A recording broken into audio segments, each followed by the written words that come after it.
podcast. Movie the needle, they said it won't last. Movie the needle, or movie podcast. Movie the needle, give it a blast. Two idiots talking alone in our shed. We dissect a film as things come to a head. We kick things off and unveil the ale. Then it's a simple 5-point scale. Only one of us likes it, the other not so. We bicker and joke, no gag too low. Discussion begins, Si tells Carl he's wrong. Carl plays a game and Si sings a song. We do a recasting, discuss who would work. Would he or she, we say with a smirk. In spite of it all, Carl still thinks he's right. The truth of the matter is we both talk shite. Movie the needle, it's time for the show. Let's not pretend you've somewhere better to go. Welcome to Movie the Needle. My name's Simon and I'm in our shed with my good friend Carl. And today we have a special end-of-year episode for you where we look back through our hazy, beer-filled memories of 2025. Memory lapses and reading of obscure Letterboxd stats ensues. It's the 2025 end-of-year special. How was your Christmas, Si? Sure. Yeah? Yeah. Great Christmas. Or not a great Christmas. Who knows? Yeah. We'll find out. Mine too. Yeah? Yeah, Both, exactly. both, Yeah, both. Maybe. Yeah, we'll see. Yes. But let's be positive. Great Christmas. Oh, yeah. Yeah. Yeah, great. Really Christmas. excited for New Year's Eve. It's my favourite time of the year. You big on New Year's? No, No, hate it. me neither. No. Complete waste of time. Couldn't be less Yeah. enthused. No. It's a day off work. That's nice, isn't it? That is If nice. we're being positive. Yeah. New Year's Day. Fan of New Year's Day. Sure. Yeah. New Year's Eve. Yeah. I used to find it just stressful that I had to find something interesting and fun to do, and now I don't. It'd always be expensive as well. It would always be shit. It would always be shit. Yeah. That's the thing. Like you'd always build this up, and you'd have to pay to get into the same pub you went to all year round. Yeah. They'd be full of dickheads, Yeah. and then it would cost you a fortune to get home.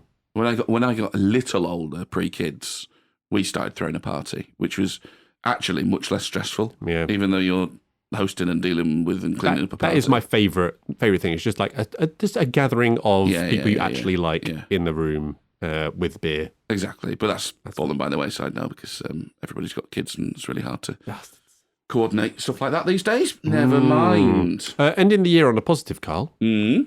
We got another nice comment on the YouTube video, didn't we? Oh, he's in your head again, isn't he? Someone's in your head again. I just want to call it out because, yeah, I mean, I'm not saying they don't affect me because they do. They That impact much me. is clear. Yeah.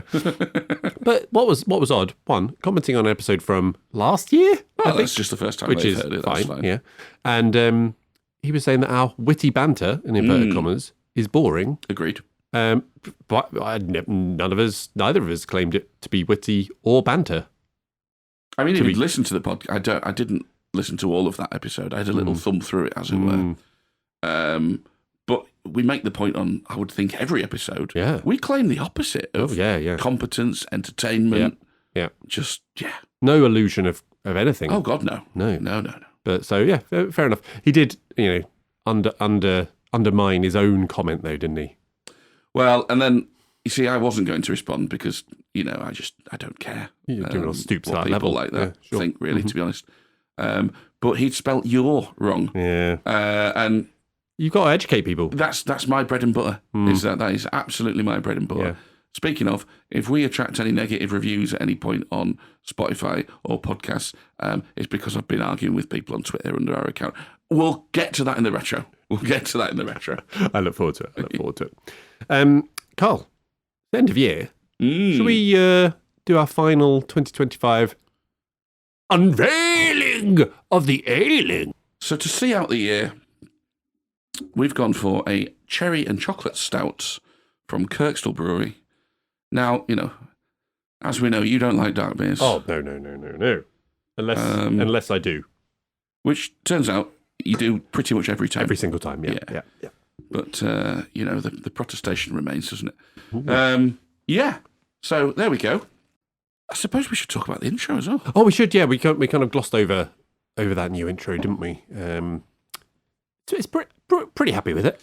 Be honest. Yeah, we were going to drop it in the new year. We couldn't wait. No, because we we're have to get out there. very excited. So I look forward to that prick on YouTube coming back and saying, "It's shit, mate."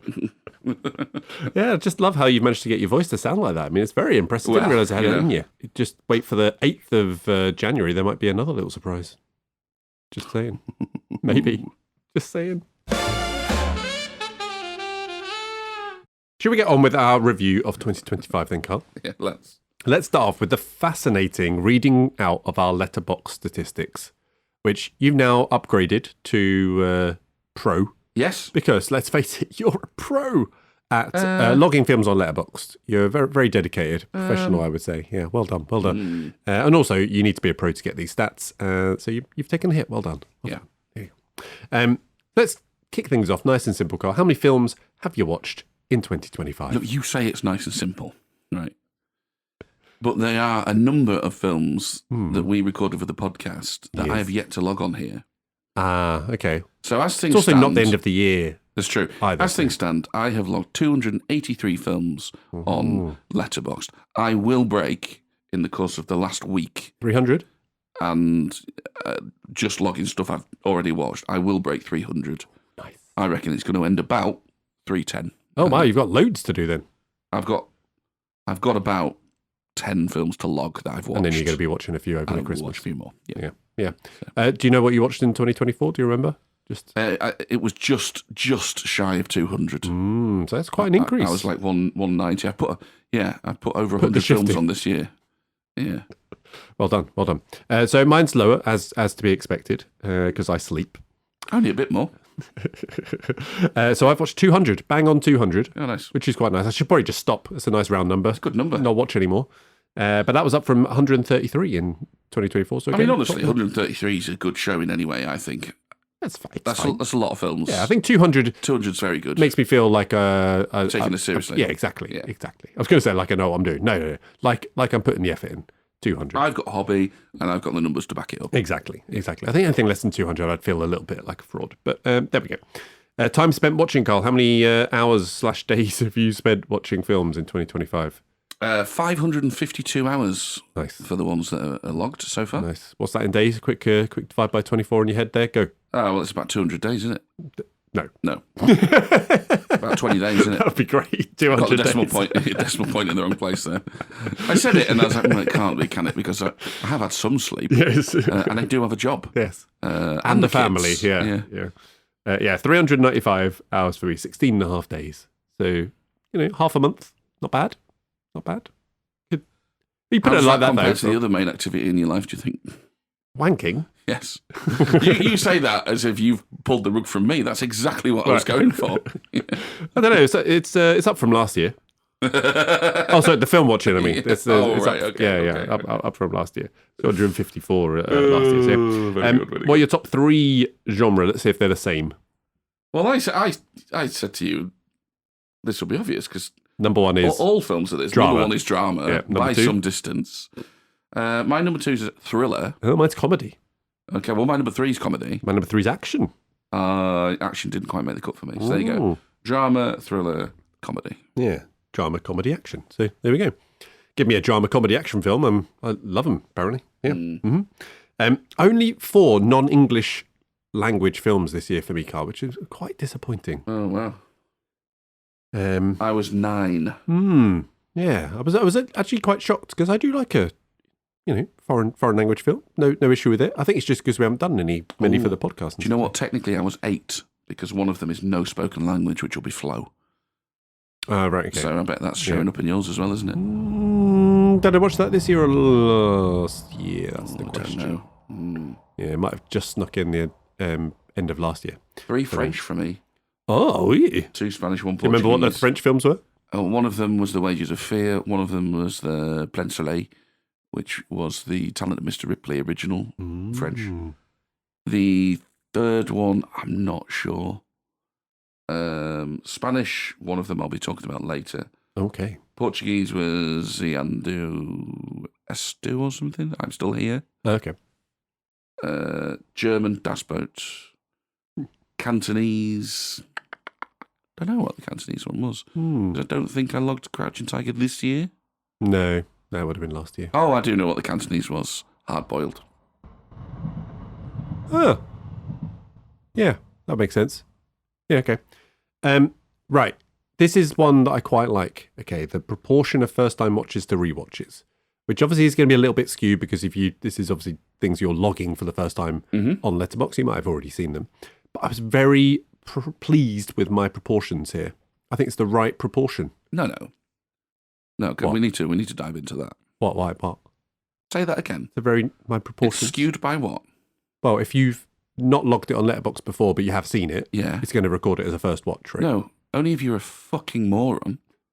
Oh, because you can click the watch this you before. can literally click it to go, I've watched this film before. No, do you not do that? No, I do that. Yeah, that's true. Oh, right. So that was just bollocks before. yeah, that's fine. No, I forgot about that option up there. That functionality does exist. You're right. Well done, Letterboxd. Oh, he was sure there, wasn't he? Did you hear the tone in his voice? That's the thing, you see. All these authoritative types. Oh, yeah. They sell it to you with a posh accent. Again, not a posh accent. So 67% first watches, 33% rewatches. I quite like that proportion. I think it's a nice proportion. 2 to 1.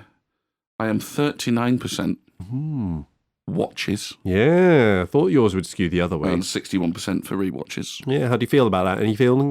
Give a shit? I touched on this in an episode we recorded for Andrew Collins of the Revisionists Almanac. I am very comfortable with that. I found it much more rewarding than trying to watch new films. You could be watching old films for the first time, though, right? And that is the majority of my 39% of first-time watches. Again, very, very rewarding. Much more so than trying to watch any 2020 slop. Yeah. There you go.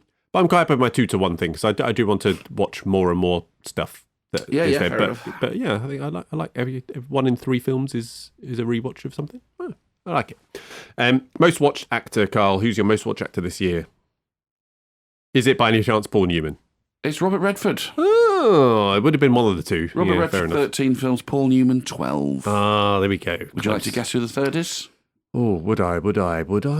Tom Cruise. It's the big TC, which I think has come high up on a few people's lists this year because of Mission Impossible, which triggers rewatches. Yep. And Yeah. So my most watch is all skewed by watching all the Marvel films with the boy. So Robert Downey Jr.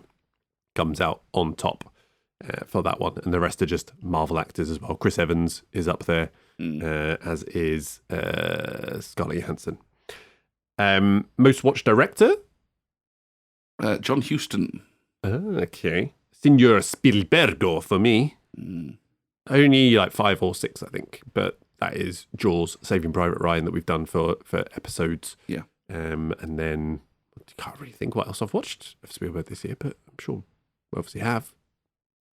Oh, Jurassic Park we did as an episode as well, didn't we? Okay, what was the film you watched with the highest ranking?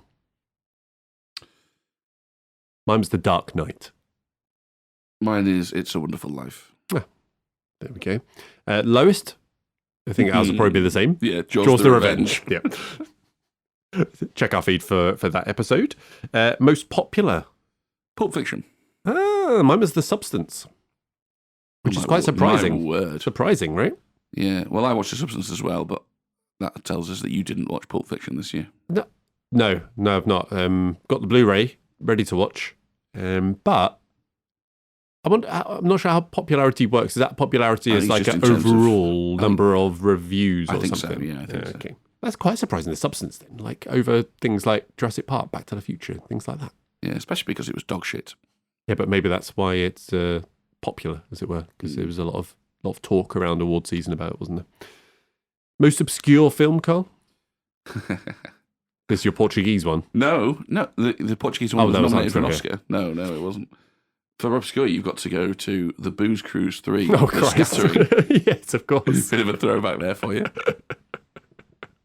Which is not worth your time, I hasten to add. No, well, also another film that's not worth your time, my most obscure. You'll be familiar with it, though. Tinseltown.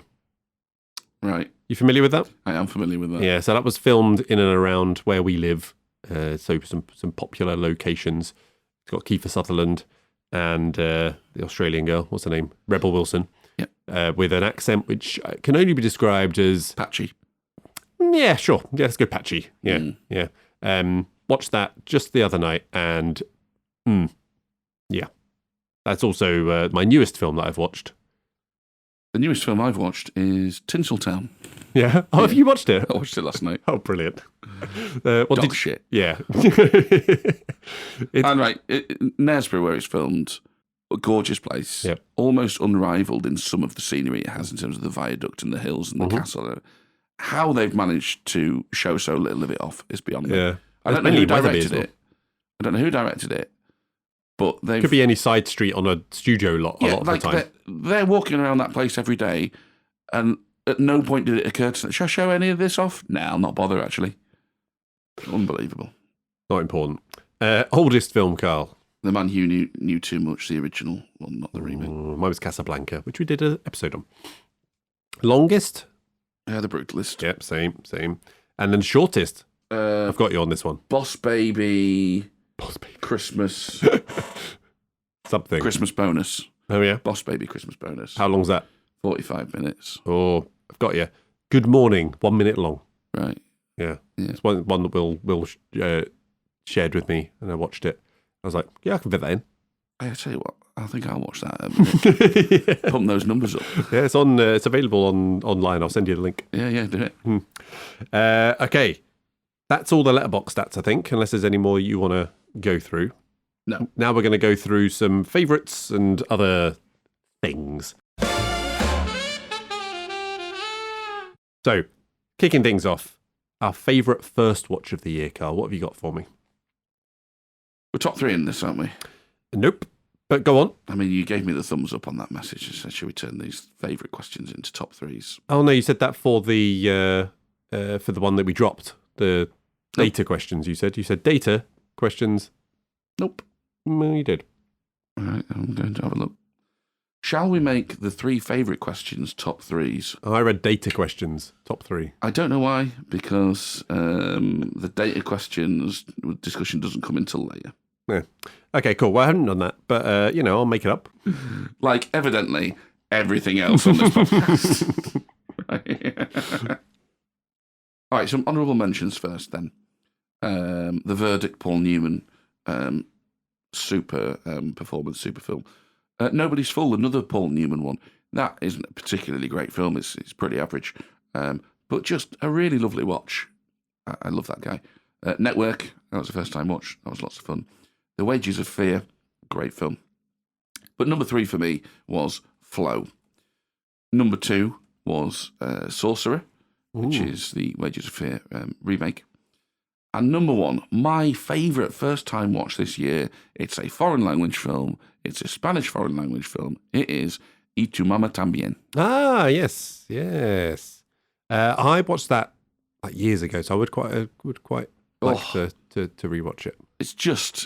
It's almost exactly my sort of film. So much good stuff going on. No, good stuff. I should really get to those the other 2 that you mentioned as well, The Wages of Fear.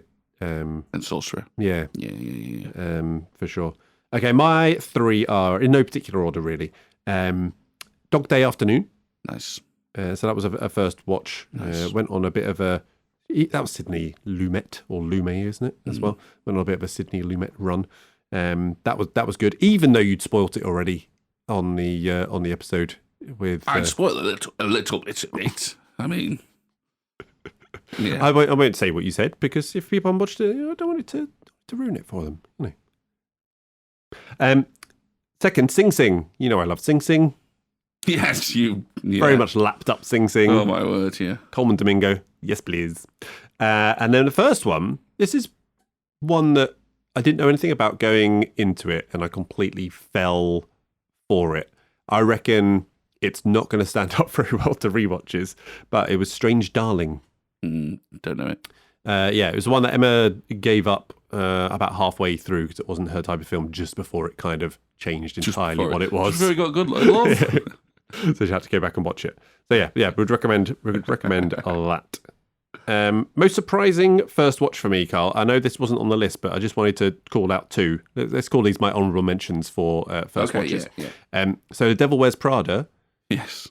Was much better than I anticipated this being. Yeah. Did not expect it to be quite as fun and good as that is. And then Pig with Nick Cage in as well. Yeah.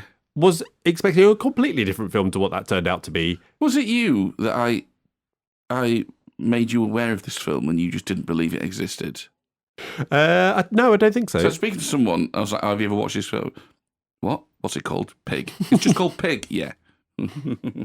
Yeah, and I thought it was like a horror film or something. No. Not a horror film. Nick Cage, best he's been in years.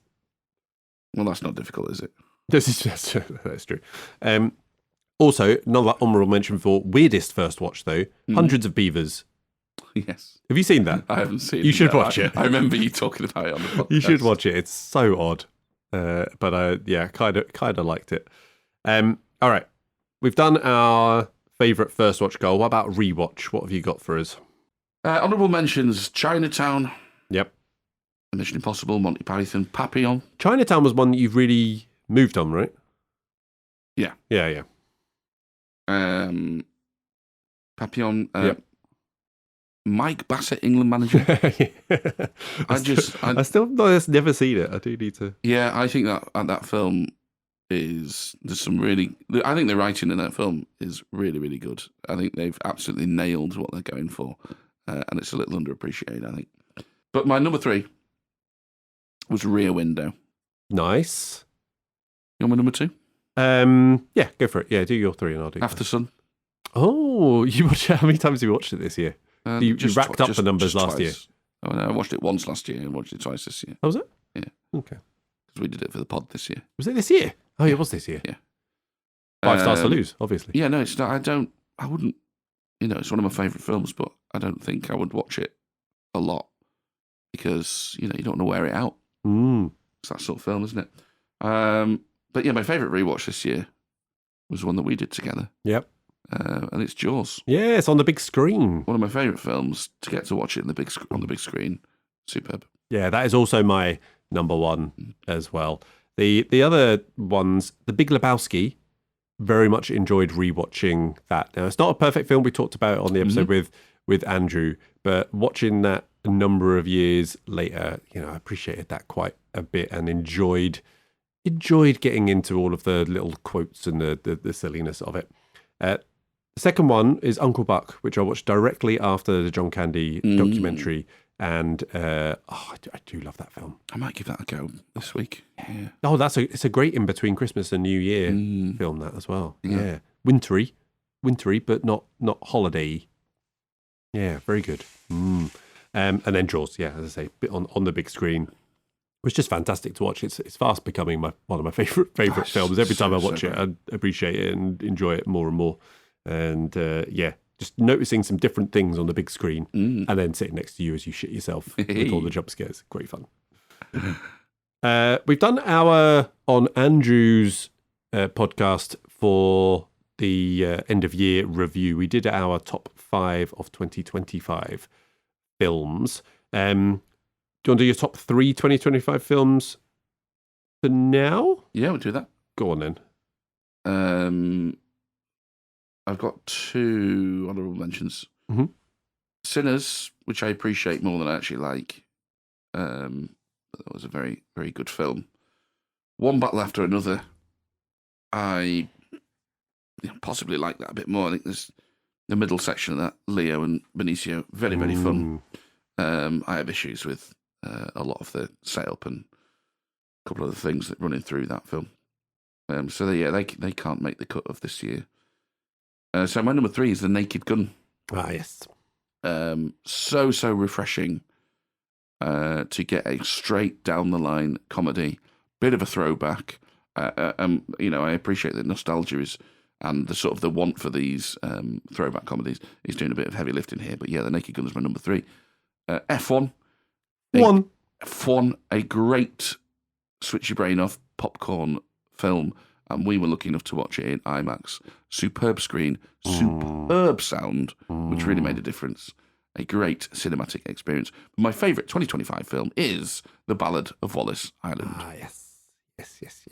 I did like that. You very much. I very much liked it. Would you go love? Would you go love? Would you use that word? I could use love with The Ballad of Wallace Island. Yeah, very, very charming film. I enjoyed its subtlety, how it veered from cliche. No small order, given the genre of film. And I love Tim Key. Very good, very good. So a couple of honourable mentions for me. Well, 3 of them. Superman just fell out of the top 5 towards the end. But again, enjoyed seeing that. And it's a different take and a non-shit DC film for the first time in a while with the boy in the cinema. Other ones that didn't quite make. So Companion. So didn't see that at the cinema. Saw that on a plane, I think. That was... Again, a surprising one. Didn't really know what to expect from that, but enjoyed it quite a lot. Not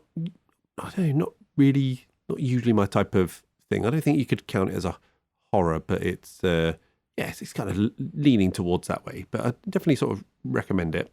And then Train Dreams, which is something I've just watched recently on Netflix. Nice contemplative. Oh, you had it. I had it. The first time. Yes, that is it's very, very, very sort of mellow, but very involving. Really got on board with it. Great film. But my top 3, for one we did for the date night. Again, just what you said, the sound of that, the experience of it. It's one of the more memorable cinema going experiences of this year. Yeah. Another one we did as a date night, Sinners. Rewatched that at home as well, and it kind of just builds. It's just a very well made, very well put together, and it's not short of fun either as well. And I think we found the vampire bit a bit distracting or unnecessary, but the on rewatch less of a problem with that one. And then number 1, not very original, sorry, but One Battle After Another was the best film I've seen this year. Even though the friend I took was snoring within the first 15 minutes, he woke up and enjoyed it. Yeah. Well, of course, because he missed the shit bits. But yeah, it's one of those that I thought, again, it's a proper film, proper good performances in it. I got on board with the Sean Penn side of it, which I know you had a bit more of an issue with. But yeah, Leo giving a great performance in that. Yeah. Yes. For me. Okay, where are we now? Least favourite 2025 film. Mine's just one. I'm just going to pick out one. My least favourite one was Flight Risk. Old Mark Wahlberg in a plane with weird hair. Not entirely sure what that film was. It wasn't fun enough. There was no drama to it. It was just a whole load of pointless and a waste of a couple of hours of my life. So yeah, Flight Risk for me. Because I have only watched now 16 films with Tinseltown. You've named 5 of them in your... in 2025. Yeah. It is actually Tinseltown that comes in at number 1 as my least favourite. Yeah. I can't argue with you. It's... Honourable mention to Mickey 17, by the way. Not my least favourite film. The film is fine. Yeah. But very disappointing after Parasite. I was very excited about Mickey 17 because I'd watched Parasite earlier on in the year. I think Parasite is a great film, worthy of the hype. And Mickey 17, by comparison, very disappointing. But that is only an honourable mention. No, before Tinseltown, I would have said the De Niro and Bogino crime epic, which is the Alto Knights. Yeah, of course. Finally back together. Yeah, De Niro in dual roles. A decent cast, actually. And it's such a damp squib. Really, really disappointing. But no, Tinseltown is shitter than that. So yes. Yeah, a couple of others for me. The Thursday Murder Club. So I actually I didn't hate the film. Get me wrong, but oh god, it's just I've read the books and they're fine and fun enough, but yeah, it's just very, very dull. I know that he wasn't involved in the making of the film, but I don't know what else you expected from the brain of Richard Osman. And you even said you've read the books. I've read the books, and the books are just light entertainment, and it's fine. But they've I don't know. They've stripped some of the. I don't know. It's like it's British. It's a British film made for an American audience, where everything is very. Oh, look, it's British. It's got big actors in it. All of them are actually doing a fairly decent job, but yeah, I don't know. They've not exactly made it cinematic in any way. And then what's the other one? I will shout out as well. Death of a Unicorn, which saw that at the cinema and had no right to be such little fun that it was, considering the subject matter. It wasn't funny. It lots of opportunity for humour that I did not take, and it wasn't in any way scary either. So yeah, that was a bit poo. What else have we got here? Biggest mover, Carl. What's the film that you watched this year that has really moved up in your estimation? Yeah, so I've got 3. So number 3, Planes, Trains and Automobiles. I watched that for the first time last year. I just didn't get it. I thought the humour had dated. It didn't really land with me emotionally. I watched it again this year, actually just before John Candy sadly died.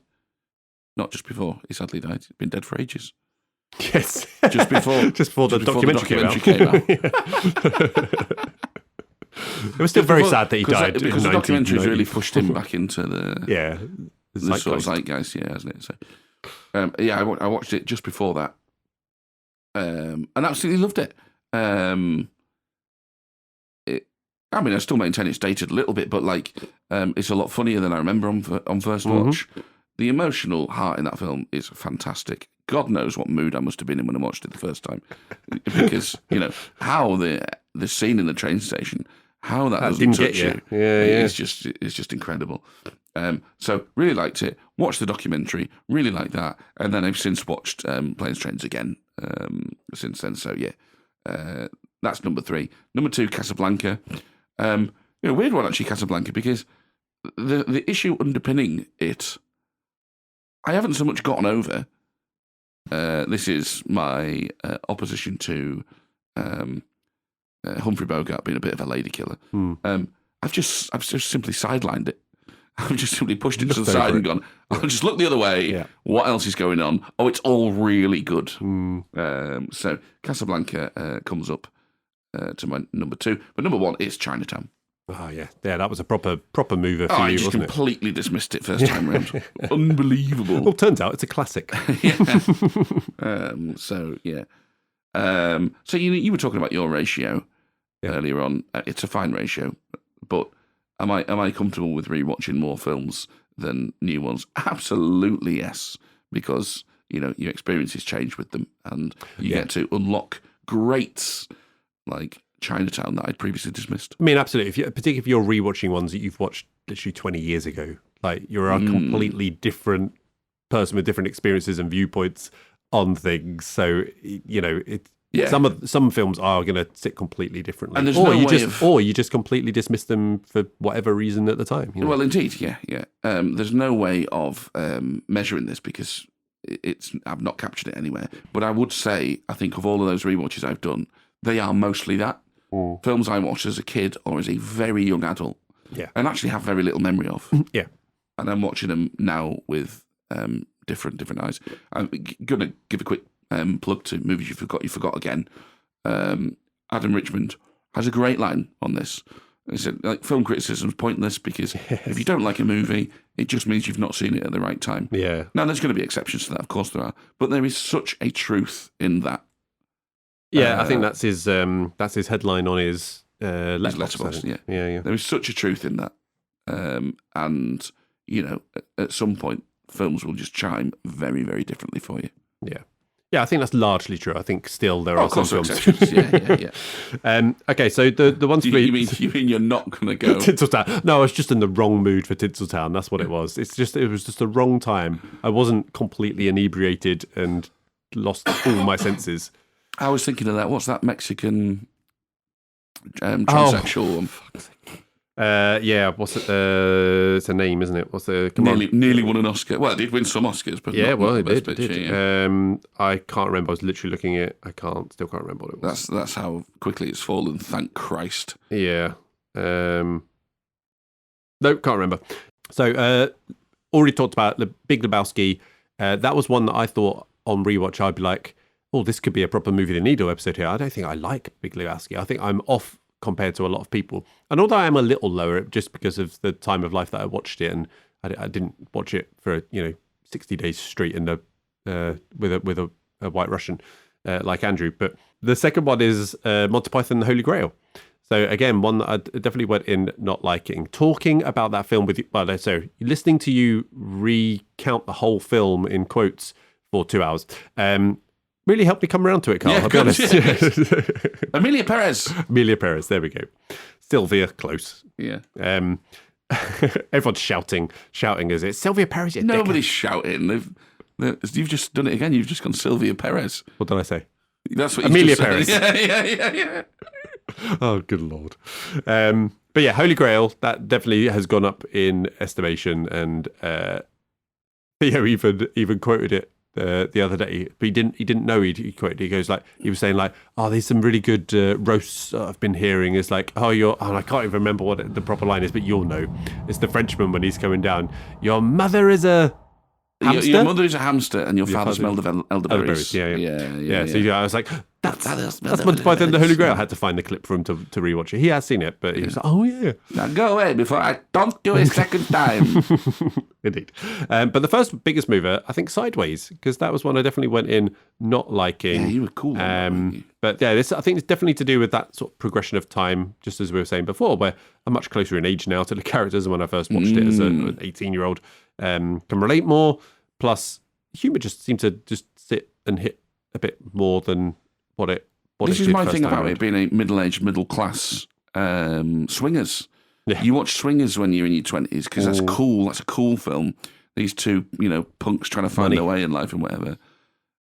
You watch Sideways when you've lived a bit and you've moved through life. and you're a middle-aged sad sack. So that's our biggest winners. Should we do our biggest losers? Okay, what have you got for us? My number 3 is the Da Vinci Code. Oh yeah, because I like that film, and it's not even particularly crap. It's just the whole thing is just it's like 10% less than what it should be. And it's just a very, very disappointing rewatch. You just I think Tom Hanks' miscasting stood out a lot on the it's just analysis, any kind of analysis. It's not objectionable. It's just really God. Yeah. Number 2, The Perfect Storm. Oh yeah. So I have very, very fond memories of The Perfect Storm. I actually watched this after just watching Das Boot because that's Wolfgang Petersen, isn't it? Yeah, it is. Yeah. And I was like, oh yeah, another one on the sea. This is great because the sea scenes in Das Boot brilliant. The soundtrack seems all right. Some of the shots look brilliant, and it just doesn't go anywhere, and it's just very, very disappointing. So yeah, but my number 1, biggest loser, a bit of a controversial one. This it is leans in. Toy Story 3. Oh, interesting. I've not rewatched it yet. I've done 1 and 2 recently, and I've not done 3. But I remember watching 3 in the cinema and being in tears. So, so here's the thing, right? I still like Toy Story 3, but you just think not quite on the pedestal that you thought it was. For me, in terms of score, it is a very average film, right? Because it has moved away from what set Toy Story apart in the first place. These are toys doing extraordinary things in the real world. Yeah. Toy Story 3, there's hardly any real world in it. It's all just in the land of toy. It's not necessarily. What I mean by that is there's just no there's not as many adults. Yeah, it's not many interaction. So it has moved on to the point where we're now just watching a bit of a sort of soap opera or adventure with the toys in their world. Right. Still funny. I still like it because I love all those characters. It's very well animated. The writing is good. But the actual film, I just think, it's moved away from what made Toy Story so great in the first place. So, yeah, I marked it down accordingly, and that does make it my biggest loser of this year. Right, okay. So mine, in terms of a film, Sherlock Holmes. This is one which I remember seeing at the cinema, and it was just, I just had so much fun with it. I thought Robert Downey Jr. was fantastic. I thought Jude Law was great. I was really taken along with it, and rewatching it at home with the boy, it's just a little bit bored. Like Right. it's fine, Yeah. but it's just not as interesting or great as I kind of thought it was. Thought it was one of those sort of, I wish that I'd got it got the sequel. It should have been an ongoing series. If there was real legs to it. And I was like, I could even be asked to watch the second one now. I'm not sure. I have fond memories of those. I might leave that there. Yeah, maybe I was just in a bad mood. Who knows? My second one, not a film, director, Edgar Wright. Oh. So I've watched this year. Now we've done Baby Driver. I think that was this season, wasn't it? This season, I still really like Baby Driver. Yeah. Very, very fond of it. Yeah, you're hanging on to that, aren't you? Yeah, but then this year I've watched Last Night in Soho, which is fine, but again, it's so ordinary. There's no style or anything to it that has really made it stood out. It's a fine film. And then The Running Man. I've seen mixed stuff about this. It's fine. Like for a big, see it on a big screen. It's like it's entertaining enough, but the aspects that you expect Edgar Wright to bring, and maybe bits that actually you wouldn't like him to bring in terms of his sort of unique visual style and things that you can bring to a big blockbuster action, were just not really there. And again, it was just like unremarkable. And I'm a bit worried that he's. No, you misremember what I said with Edgar Wright. Those things that he does bring are not the problem. I mean, I had a little pop at Baby Driver on those lines because I was saying this isn't his best work, right? My problem with Edgar Wright is everything else, and he tries to introduce some of that in Baby Driver, and the film runs 40 minutes too long as a result, and it's not good. He might just have peaked, mate. He might just have peaked. Well, that's it. I'm a bit worried. Of revisiting World's End, which we're going to do, I think, next year, 2026 film. I think we're going to do.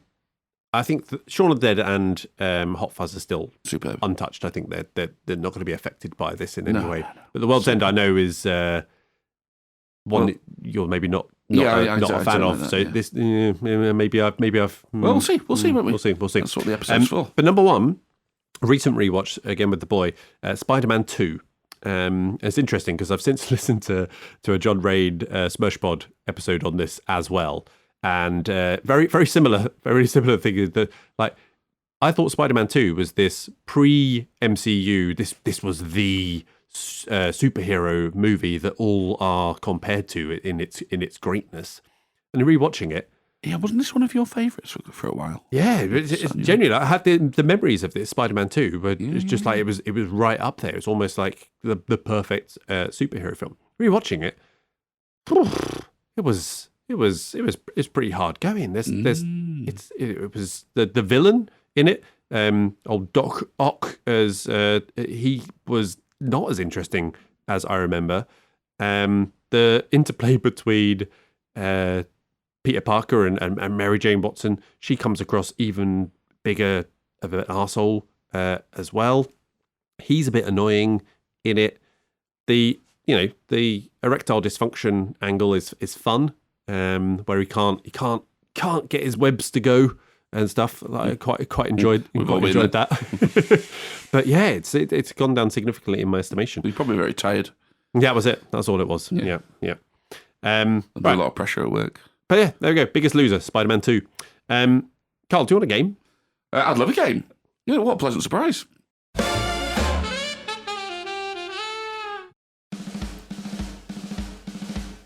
Yeah, it's great. It starts with the Golden Globes up in the air, an aeroplane.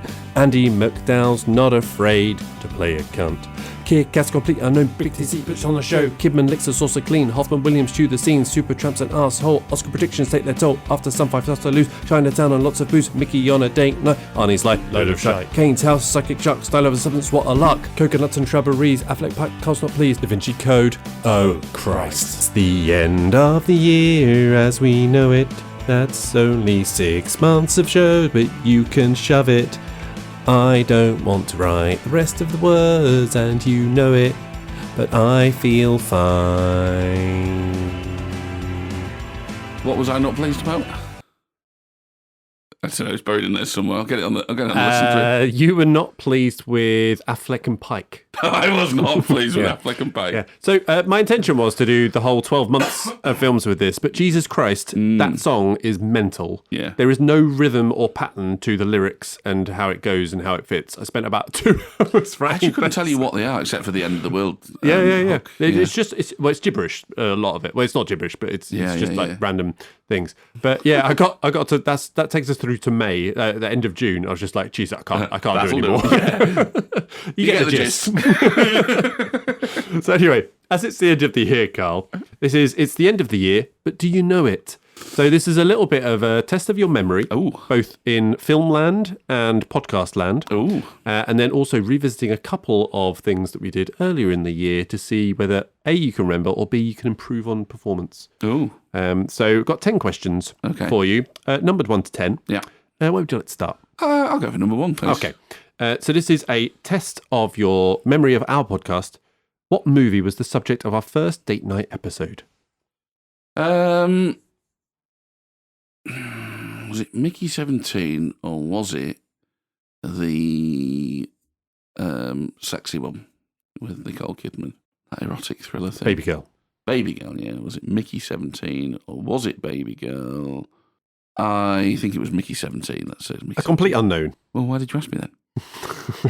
Dear God. What do you mean? It's the title of the film, Carl. Yeah. What's the title of the film? A Complete Unknown. Well, why? I don't understand. Why would you ask a question for which you don't know the answer? If I did this. That makes sense because that film was unmemorable. Yeah. All right, some Oscar memories for you now, Carl. Can you name... Assuming I'm going for number 2. Are you going for number 2? I'm going for number 2. Yeah, cool. Some Oscar memories. So, can you remember the Best Picture winner, Best Actress, Actor, Supporting Actor, and Supporting Actress winners? Oh, Christ. You can go in any order and... Best Picture was The Brutalist. No. Oh, it was in order then? It was. Which means Best Director was... Didn't ask for that, but that's fine. Oh, right, okay. What else you got? Actor. That was Adrian Brody because we had to endure that massive long speech. Yep. Actress? Actress... was that Mikey Madison? It was. Yeah. Supporting Actor? It wasn't The Brutalist. I don't think it was Rafie, although he might have been lead in Conclave. It was, of course, what's his face? McCulkin. Yeah. McCulkin. Yeah. Kieran Culkin. Not McCulkin. It's Macaulay Culkin. Oh yeah. McCulkin, You've just Scottified it. Yeah. I just pushed Macaulay and Culkin together. I was like, it's his brother. It's McCulkin's brother. I'm going to call him McCulkin now. I like that. And supporting actress Saldana. Yes. Saldana. So Saldana. Yes. So you got most of them. What else was there? Was that the questions? Yeah. Okay. Right. Where would you like to go next? You got 3. Number 3. Okay. Which month was our first retro? As in, what was the title of our first retro? It was after some date nights, wasn't it? So I want to say that we did Baby Girl in our first retro, which would put that around sort of like July, June, maybe. What's your final answer? I'll go July. It's June. Was it June? May. Oh, was it May? May, yeah. Okay. Testing your memory of the year. Which regular Tarantino cast member died on the 3rd of July this year? Was that Madsen? It was Michael Madsen, yes. Good death memory. Which number would you like next? 4? No, you've done 4. I've done 4, 5. Yeah, 5. Cool. Okay. All over the place. So in our first Mash Flicks and Chill episode with Adam Richmond, previously mentioned, the initial mash proposed was shoot 'em up equals hard boiled crossed with Big Trouble in Little China. But what was the final corrected mash that we agreed upon? Yeah, we kept hard boiled in there, and then we needed something for that sort of knowing, almost comic book type thing. So we went with Who Framed Roger Rabbit. Did go for Who Framed Roger Rabbit. Well done. Good memory. Number 6 next? Yes, please. In our Le Red Mill episode, I tested you with some French translations of film titles. Do you remember what the movie Maman, j'ai raté l'avion was in English? Yeah, avion's not plane, as I thought it might be. And these were nothing to do with the actual original. It describes the film. It's the title. The title of the. Yeah. So, Maman, j'arrête, like stop the. J'ai raté l'avion. Is it stop arrêté? Arrest. No, I have. There's I have, and then definitely not plane. Apparently, it's not bird either. I can't remember. Yeah, I can't remember. There is Maman, j'ai raté l'avion. Maman, I've missed the plane. It is plane. Yeah. Oh fuck yeah. So what would it be? I've missed the plane. Oh, Home Alone. Home Alone. Home Alone 2, presumably. Just Home Alone. Oh yeah, they're flying both, don't they? Yeah, they do. Number 7. Yes, please. Okay, in our Mash Flicks and Chill episode with Damon, despite winning the game, you famously chickened out of naming more than 12 Scorsese films. So, do you think you can name 13 of his 26 films? Well, I'll give it a go. All right. Let me try and figure out a way to tick these off. Okay, go. Okay. Silence. Yes. Watched that one this year. Absolute turkey. That really, really long one he's just done with Leo. I'll come back to that. Okay. Catch Me If You... Not Catch Me If You Can. Shutter Island. Catch Me If You Can. Yeah, Shutter Island. Shutter Island. Very similar films. Oh, yeah. They both kind of got blue in the post.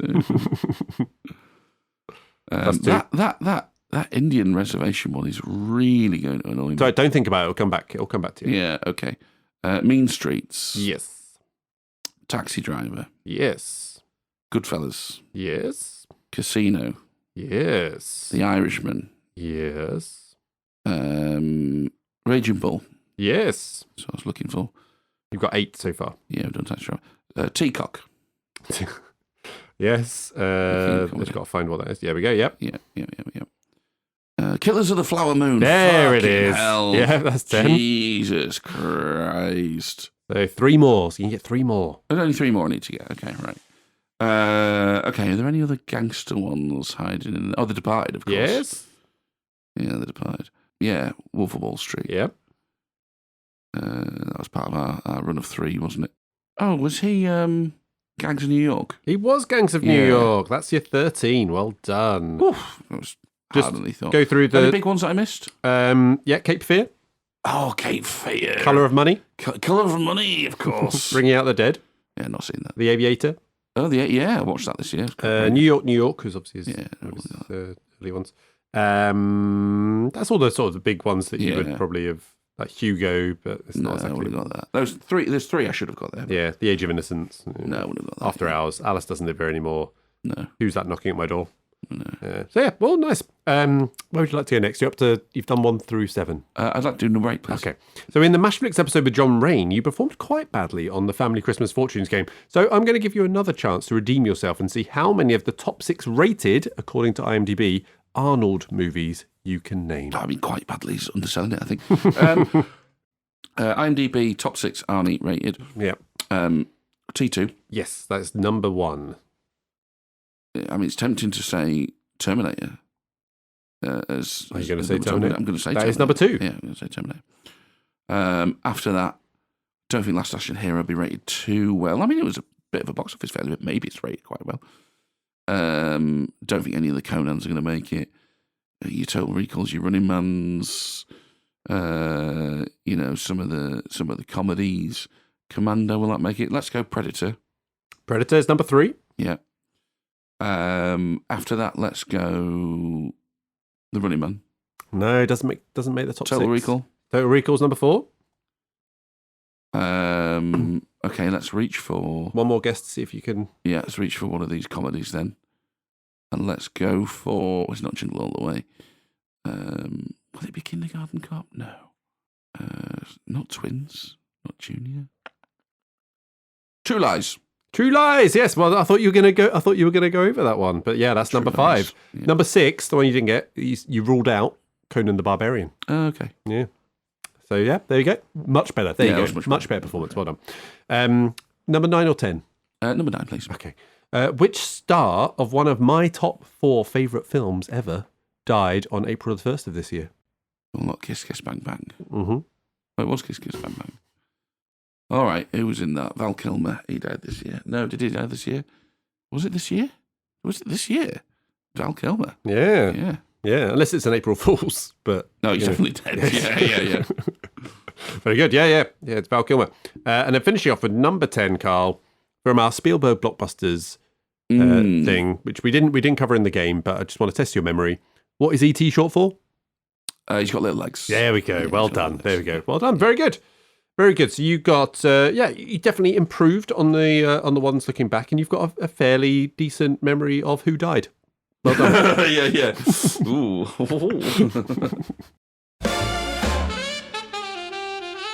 All right, shall we finish off with part 2 of our 2025? I mean, I have not got this many answers left. I don't know how you've got a whole other part. I think you may have answered a couple with a previous answer. I think you amalgamate, but it's fine. It's fine. Most disappointing first-time watch? No, I haven't answered this one yet. We're all right. Yeah, okay, good. Right, most disappointing first-time watch. I've got a couple of honourable mentions. Mm-hmm. The Third Man. Oh, really? It was fine. It was, technically brilliant. Not quite as intriguing or as clever a plot as I was expecting it to be. Mm-hmm. It was disappointing. On a similar sort of vibe, Citizen Kane. Watched that for the first time this year. Again, easy to appreciate, technically brilliant, and has kind of set really set a formula for some of these big biopics, which is impressive given that this was a fictional one. Yeah. But just a really cold film. I watched it and just thought, okay, and people wax lyrical about, but this is great and this is great and this is great. All true. Did I enjoy watching it? Yeah, not particularly. Fair enough. So very disappointing. They're my honourable mentions. My most disappointing first time, which was Manchester by the Sea. Oh, is that because I built it up too much? No, it was nothing to do. As I said to you, it's nothing. on the pod, So I don't impact your life. I understand. Don't impact my life. Yep. You were far from the first person to suggest this to me. I'm also capable of forming my own opinions. I wanted to love this. I felt sure that I was going to. Casey Affleck's fantastic. It's got all the right vibes. It looks great. It just never quite got there, and I found that very disappointing. So yeah, The Running Man was quite disappointed with this is the remake. The remake, seeing that in the cinema, because I'd watched the original for the first time before, and it is what it is. It's of its time to a degree, but it's fun.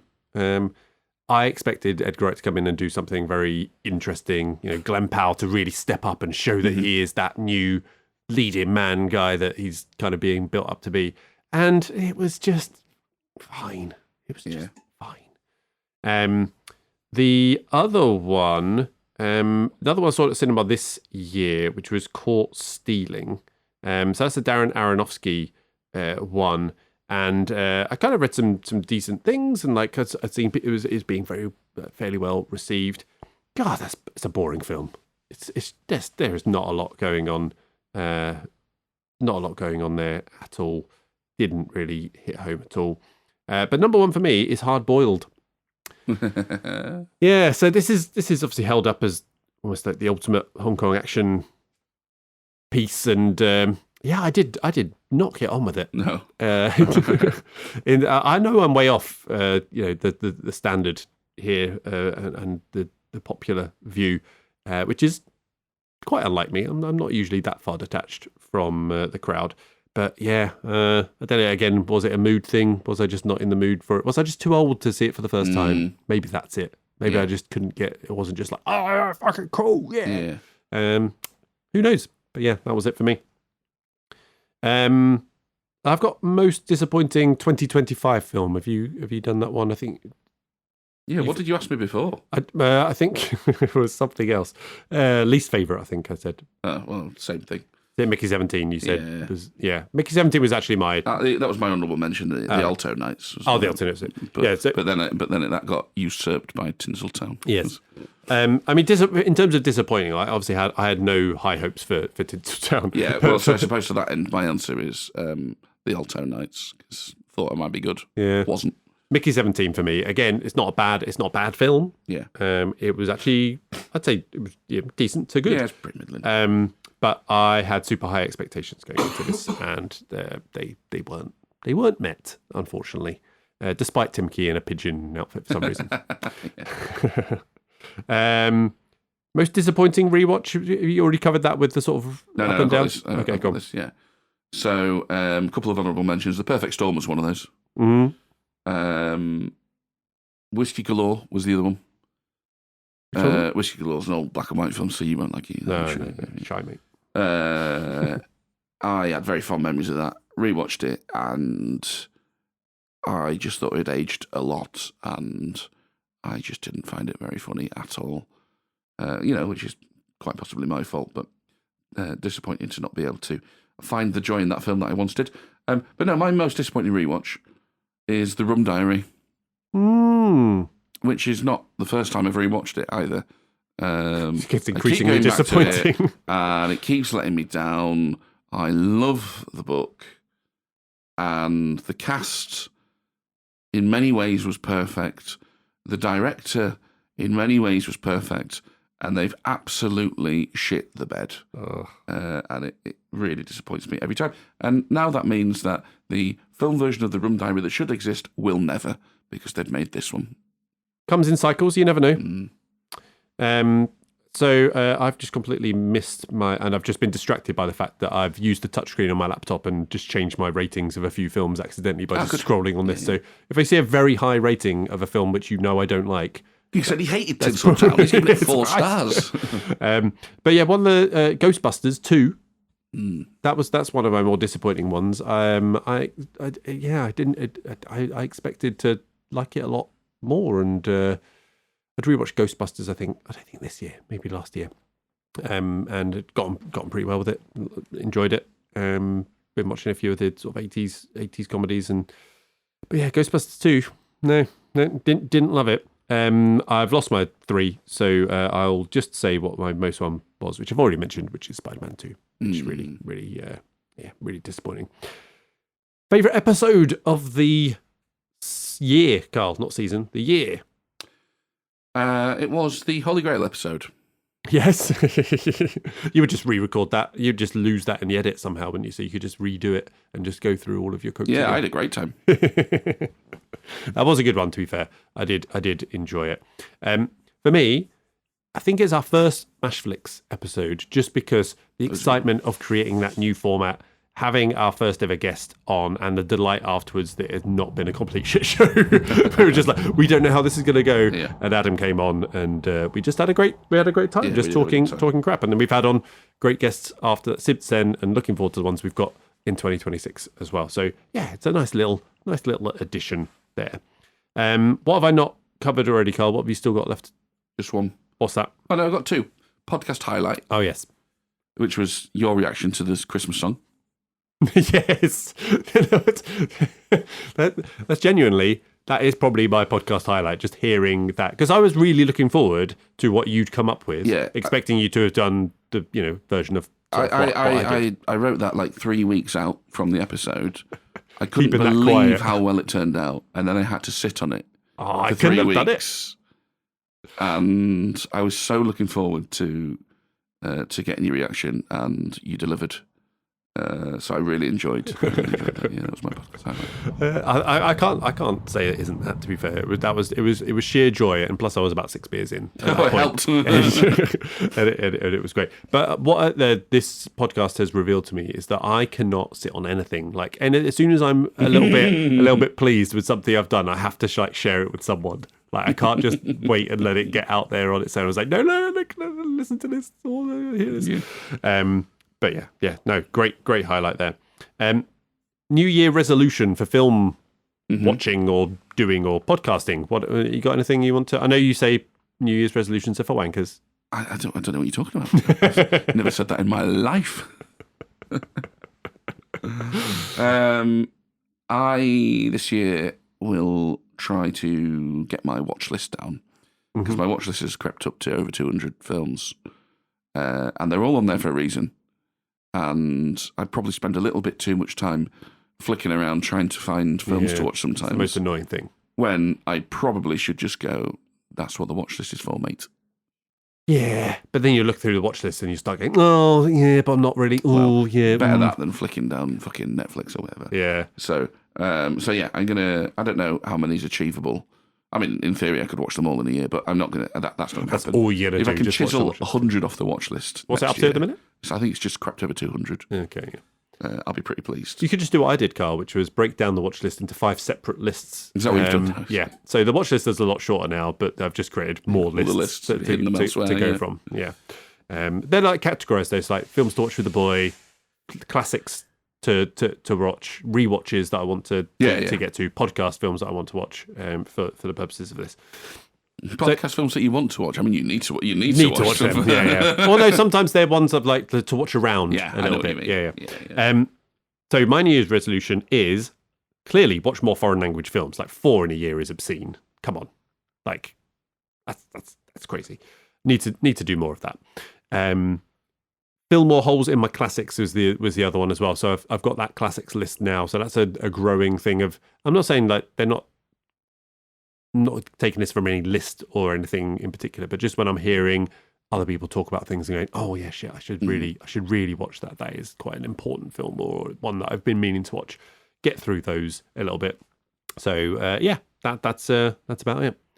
The final question, I think, Carl, this is right, is should we bother continuing the podcast for next year? What do you reckon? Well, you see, I was going to sort of make a joke there. As to, well, what else would I do? Truth be told, that I've got loads of hobbies I could pick back up. But I quite like doing this one, so let's carry on. Yeah, should we do? Carry on? Yeah. Okay, fine. All right, you got anything else, Carl? No. All right, that's all we've got. So if we moved the needle for you this week, or even if we didn't, please do rate us, follow, subscribe, and give us a 5-star review wherever you are listening. It's a real year-end treat for us to get up there on the ratings. Share with a friend or an enemy, we don't care. Our Bluesky, Instagram and Twitter is MTN MoviePod. YouTube channel is @MovieTheNeedle, and you can also find our page on Facebook. All details are in the show description, so please do follow and comment wherever you are. We do love to hear from you, even if you're a cunt and say you were boring. That's a wrap for 2025. Thank you to everyone who's contributed and listened this year. We'll be back in 2026 as we kick off the year with the big TC in our first Movie the Needle episode on January the 1st. Happy New Year!